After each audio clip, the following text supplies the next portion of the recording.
खुतबा number 54। आप अलैहिस्सलाम के खुतबे का एक हिस्सा, जिसमें आप अलैहिस्सलाम ने अपनी बैयत का तज़किरा किया है। बिस्मिल्लाहिर्रहमानिर्रहीम।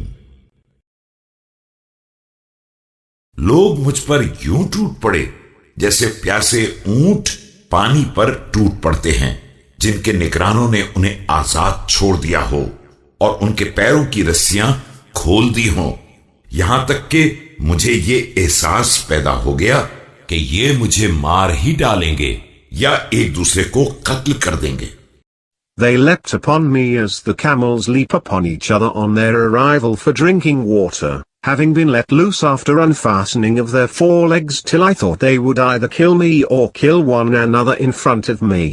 मैंने इस अम्र खिलाफत को यूं उलट पलट कर देखा है कि मेरी नींद तक उड़ गई है, और अब यह महसूस किया है कि या इनसे जिहाद करना होगा या पैगंबर सल्लल्लाहु अलैहि वसल्लम के अहकाम का इनकार कर देना होगा।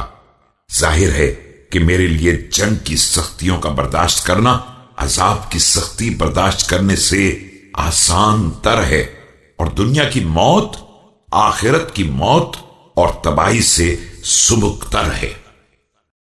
I thought over this matter in and out to the extent that it prevented me from sleeping.